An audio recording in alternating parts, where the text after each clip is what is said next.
To begin the recovery using Bitrecover, open the application, click on either deleted or formatted data recovery, one of them. You can even select raw data recovery in case your hard disk or your device went bad.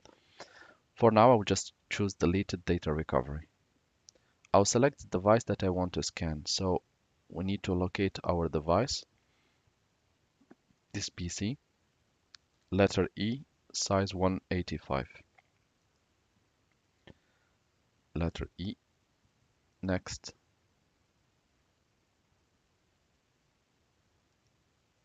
So here it has finished the scan. In your case, the scan might take longer based on how big is it the device that you are trying to recover data from.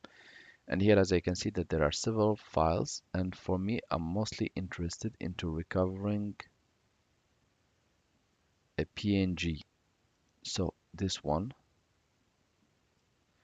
you can check through several if you wish. Also, you can open the folders and check which one would you like to recover. So I will just select these two and I will click save.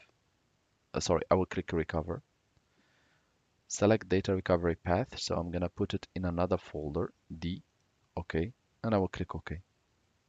Saving completed successfully. Just click OK. And let's open and see in the D if the recovery was done. And here I see that it has recovered PNG. You can recover whatever type of documents, videos, pictures, RAR files, zip files, etc. Thank you for watching and talk to you soon in a new video tutorial.